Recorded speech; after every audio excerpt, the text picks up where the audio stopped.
Good morning my dear students. Gayatri school Sachar के YouTube channel में आप सभी का पुनः स्वागत है। इस चैनल को ज़्यादा से ज़्यादा सब्सक्राइब करें ताकि एग्रीकल्चर बायोलॉजी कृषि जीव विज्ञान की नए वीडियो आपको उपलब्ध हो सके।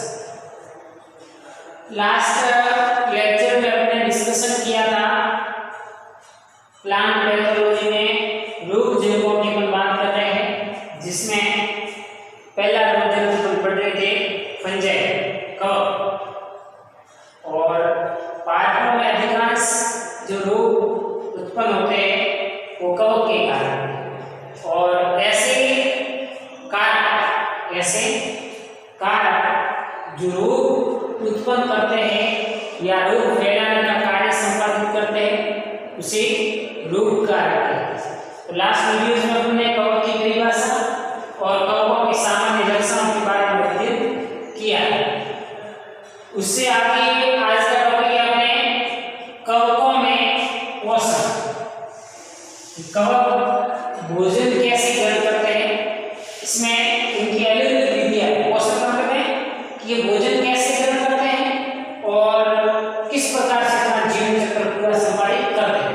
वैसे डेफिनेशन में थोड़ी इसमें बताया था कि कवक क्लोरोफिल नहीं, तो क्लोरोफिल इसमें नहीं करेगा, तो ये भोजन अपना स्वयं तो बना नहीं सकता, और भोजन स्वयं नहीं बना सकता है तो ये किसी अन्य जीवों पर आश्रित रहता है भोजन की प्राप्ति के लिए।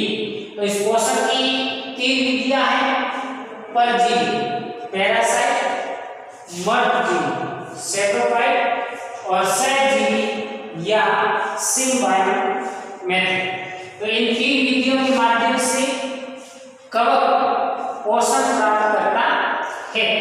पहला है परजीवी या पैरासाइट। यदि कवक किसी जीवित जीव से अपना भोजन प्राप्त करता है, ठीक है, इस संदर्भ में किसी भी ऑर्गेनिज्म का लाइव ऑर्गेनिज्म का होना बहुत जरूरी है। लिविंग का मतलब है जीवित जीव का होना जरूरी है।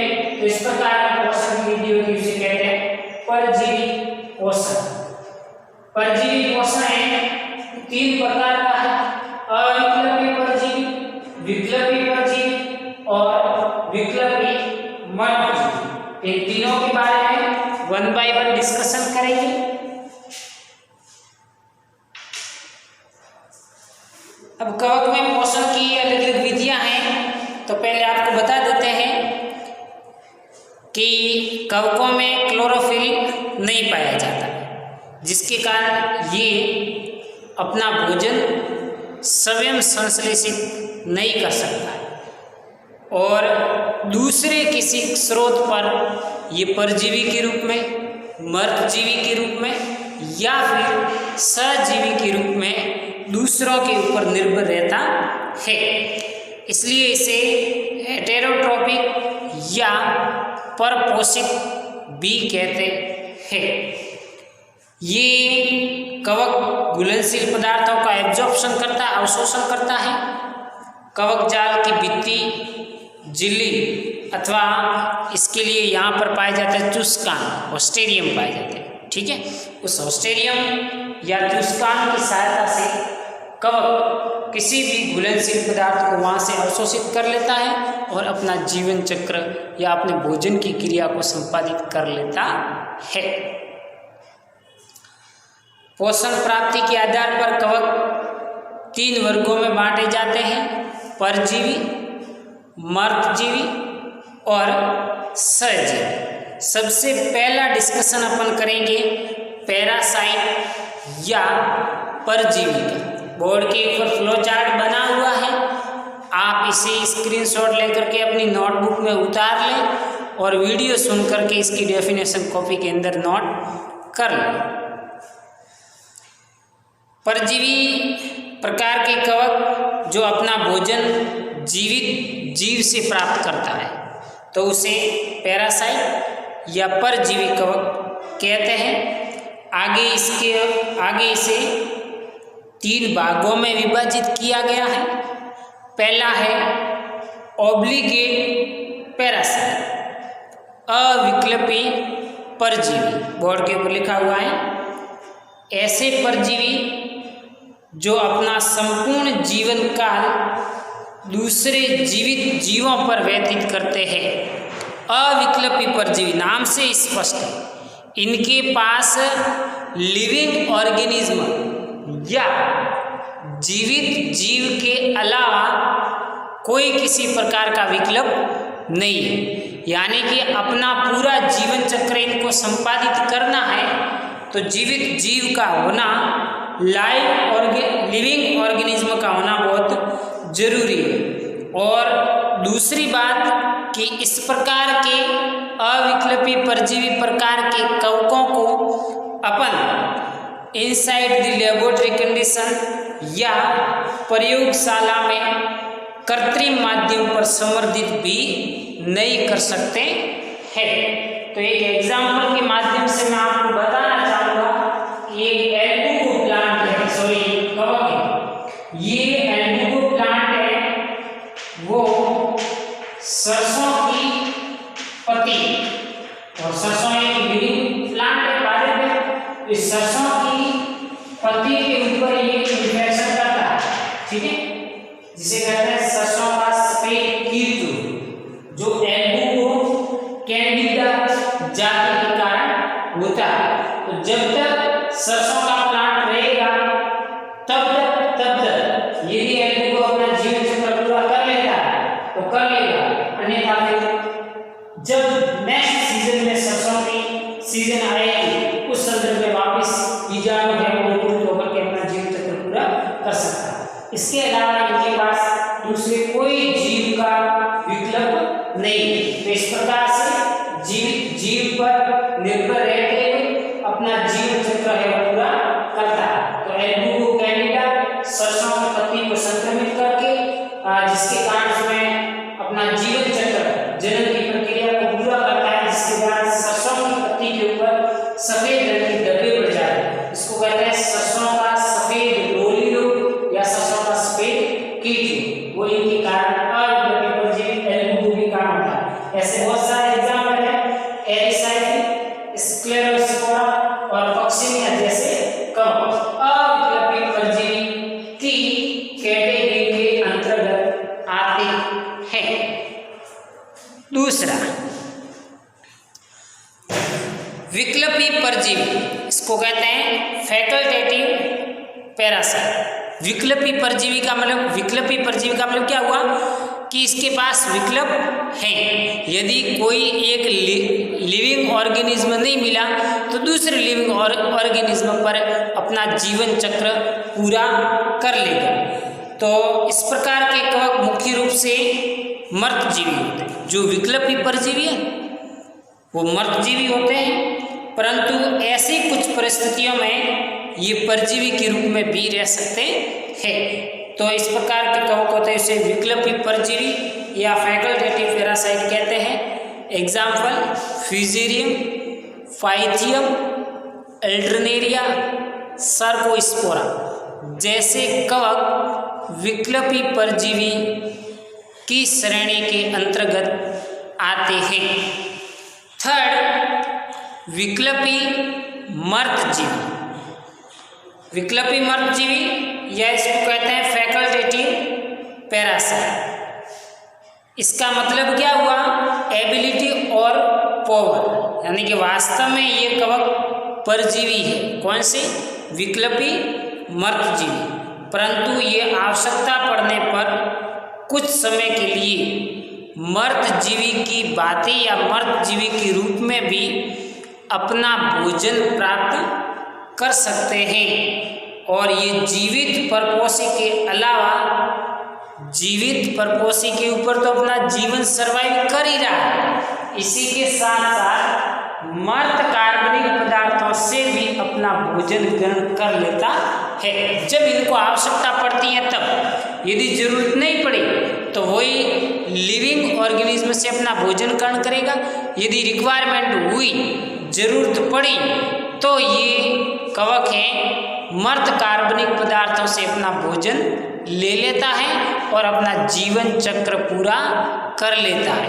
ऐसे कवक स्टिलागो टेफरीना जैसी कवक विकल्पी मर्तजीवी की श्रेणी के अंतर्गत आते हैं। तो ये तीनों के तीनों प्रकार थे पैरासाइट परजीवी के, जो लिविंग ऑर्गेनिज्म पर निर्भर रहने का कार्य संपादित करते हैं। इसके जीवन यापन के लिए जीवित जीव का होना बहुत अति आवश्यक है। और यहाँ पर जीवित जीव के रूप में काम वस्तु के रूप में काम कौन करते हैं भाई? पादप। पादप कोई भी हो सकता है जिसके माध्यम से कवक संक्रमित करता है। कवक के पोषण की दूसरी विधि है मर्तजीवी। मर्तजीवी का मतलब है वे कवक जो अपना भोजन मर्त कार्बनिक पदार्थों से ग्रहण करते हैं, तो इसे मर्तोपजीवी या सेप्रोफाइटिक फंजाई कहते हैं। ऐसी फंजाई आपके एक तो अगेरिकस और दूसरी होती है म्यूकर। अभी बारिश की सीज़न है और बारिश होती है और कवक कहाँ पर उगती है? जहाँ पर एनवायरनमेंट आपका नम होता है। तो अभी का एनवायरनमेंट थोड़ा नम है, बारिश हो रही है, तो जहाँ पर गोबर की उपले खाद इत्यादि पड़ी रहती है वहाँ पर आपने देखा होगा खुम्बियाँ और छतरियाँ मशरूम उगती है। खुम्बी और छतरियाँ अभी जो उगती हैं खेतों में कहीं पर भी, तो वो आपकी कौन सी कवक है? मर्तोपजीवी। अब मर्त कार्बनिक पदार्थ कहाँ पड़े? मिट्टी के अंदर घुलनशील पड़े, और वहाँ पर खुम्बी है, छतरियाँ हैं, ये मशरूम है, वहाँ पर उग जाती है। तो जो खुम्बियाँ आपकी हैं वो आपकी कौन सी है? अगेरिकस। ये अगेरिकस जो छतरियाँ और खुम्बियाँ बनती हैं ये आपकी मर्तोपजीवी कवक की कैटेगरी के अंतर्गत आती है। तो ये दूसरा प्रकार अपन ने डिस्कशन किया पोषण की विधि का, सेप्रोफाइटिक। एग्जाम्पल मैंने आपको बताया खुम्बियों का और छतरियों का। तो जो भी खेतों में या जहाँ पर सड़क के किनारे आप देख पा रहे हैं वो मर्तोपजीवी कवक है। तीसरी जो कवकों के पोषण की इंपॉर्टेंट मेथड है वो है सिम्बायोट्स या सहजीवी। सहजीवन का मतलब क्या हुआ कि साथ साथ जीवन यापन करने वाला, और इस प्रकार से साथ साथ जीवन यापन करते हैं जिसमें किसी भी पादप प्रजाति को कोई किसी प्रकार का नुकसान नहीं होता। तो आप इसको समझ सकते हैं कि एक ए प्रजाति और दूसरी बी प्रजाति, A B plus B B plus. तो इसको मैं कहता हूँ म्यूचुअलिज्म। म्यूचुअलिज्म का मतलब होता है साथ साथ जीवन यापन करना, जिसमें ए एवं बी दोनों ही प्रजातियों को कोई किसी प्रकार का नुकसान किए बिना दोनों को ही लाभ प्राप्त होता है। तो इस प्रकार का जो संबंध होता है उसे सहजीवी संबंध के नाम से जानते हैं। वे कवक जो अन्य जीवों के साथ मिलकर अपना जीवन व्यतीत करते हैं तथा एक दूसरे को लाभ पहुंचाते हैं। किसी भी प्रजाति को कोई प्रकार की हानि नहीं पहुंचती है तथा एक दूसरे को लाभ पहुंचाते हैं। तो इस प्रकार साथ साथ जीवन जीने की ये कला सहजीवन सिम्बायोसिस कहलाती है तथा इसमें भाग लेने वाले जीवों को सिम्बायोट्स या सहजीवी जीव कहते हैं। फॉर एग्जाम्पल लाइकेन एवं माइकोराइजा। लाइकेन एवं माइकोराइजा। अब लाइकेन क्या है और माइकोराइजा क्या है? लाइकेन क्या है? कवक प्लस सेवा दोनों का सहजीवी संबंध है। अब कवक में क्लोरोफिल नहीं पाया जाता है, शैवाल में क्लोरोफिल पाया जाता है। तो प्रकाश संश्लेषण की क्रिया के द्वारा कार्बोहाइड्रेट का निर्माण करता है, वो कवक को मिल जाता है, और कवक फास्फोरस सल्फर जैसे पोषक तत्व हैं वो इन शैवाल को क्या करवा लेते? उपलब्ध करा देते। तो माना ए प्रजाति क्या है? कवक, बी प्रजाति क्या है? शैवाल। इस प्रकार से दोनों साथ साथ भी रह रहे हैं और एक दूसरे को फायदा भी हो रहा है। तो इस प्रकार से कवक प्लस सेवा का जो सहजीवी संबंध है, इसी दूसरा है आपका माइकोराइजा। माइकोराइजा शब्द की खोज सर्वप्रथम 1885 में फ्रैंक ने खोजा था और माइकोराइजा का शाब्दिक अर्थ क्या होता है? दो शब्दों से मिलकर बना है। माइकस का मतलब है फंगस, माइकस फंगस और राइजा का मतलब है रूट। इस प्रकार कवक एवं पादपों की जड़ों में सहजीवी, कवक और उच्च वर्गीय पादपों की जड़ों के साथ जो कवक का सहजीवी संबंध है, उस संबंध को क्या कहते हैं? माइकोराइजा कहते हैं, या इसको कहते हैं माइकोराइजल एसोसिएशन। जैसे कि पाइनस के प्लांट के अंदर कवक या खेजड़ी के वृक्ष की जड़ों में गेंडोड्रमा कवक का रहना। अब कवक क्या करेगी? मिट्टी से फास्फोरस और सल्फर का क्या करेगा? अवशोषण करेगा और वो उपलब्ध करवाएगा किसको? उच्च वर्गीय पादप प्लांट। अब पादप है वो कवक को आश्रय प्रदान करता है, यानी कि आवास प्रदान करवाता है, जिसके कारण वो वहां पर सर्वाइव कर सकते। तो इस प्रकार से दोनों प्रकार की पादप प्रजातियों को लाभ ही लाभ होता है, किसी भी को नुकसान नहीं पहुंचता। तो ऐसा संबंध है सहजीवी संबंध कहलाता है, जिसमें दो एग्जाम्पल मैंने आपको बताए, एक लाइकेन का और दूसरा माइकोराइजा का। दोनों ही मोस्ट इंपॉर्टेंट चीज है। कई बार लाइकेन पूछा जा सकता है तो कई बार सिंपल शब्द पूछा जाता है माइकोराइजा क्या है। तो सवाल में लाइकेन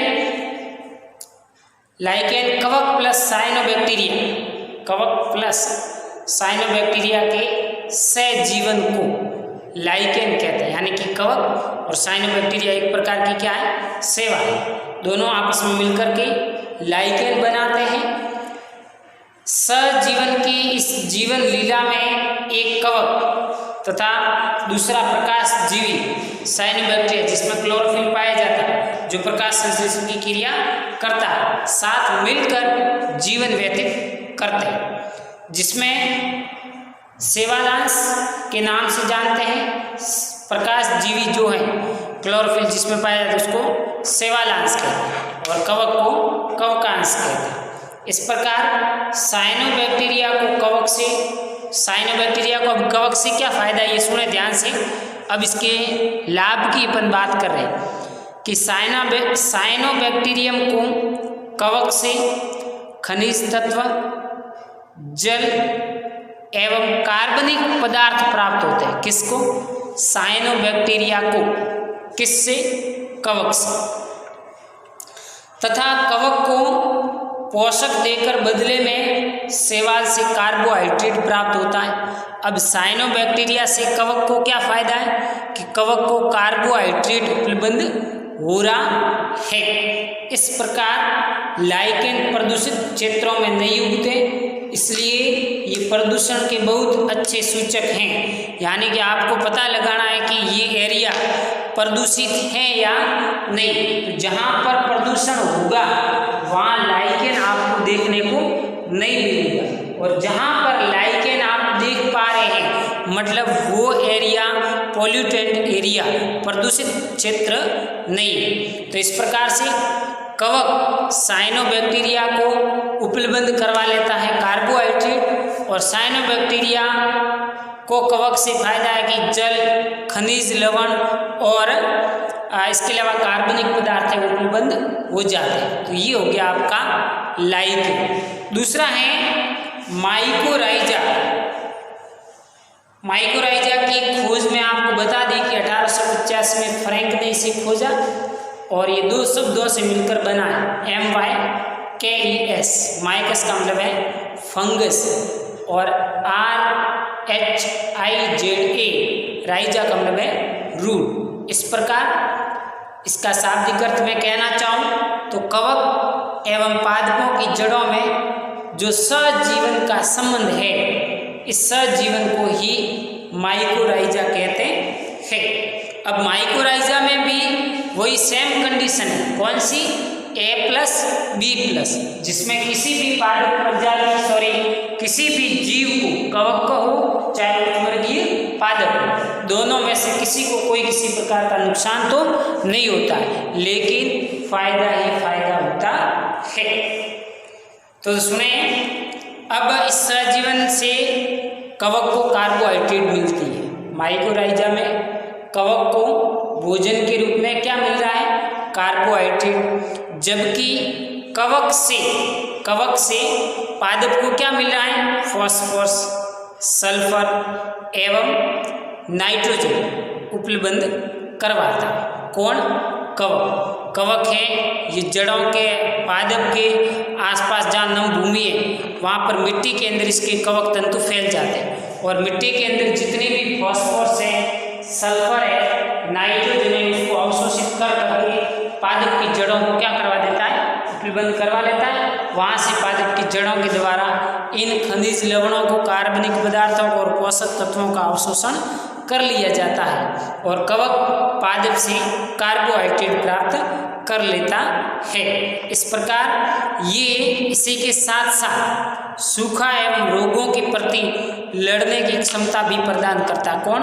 कवक। किसको? पादप को। फॉर एग्जाम्पल अभी मैंने आपको बताया था कवक का संबंध पाइनस के साथ, यूकेलिप्टस प्लांट इत्यादि की जड़ों के साथ ये इस प्रकार का सहजीवी संबंध देखने को मिलता है। और पाइनस की जड़ों में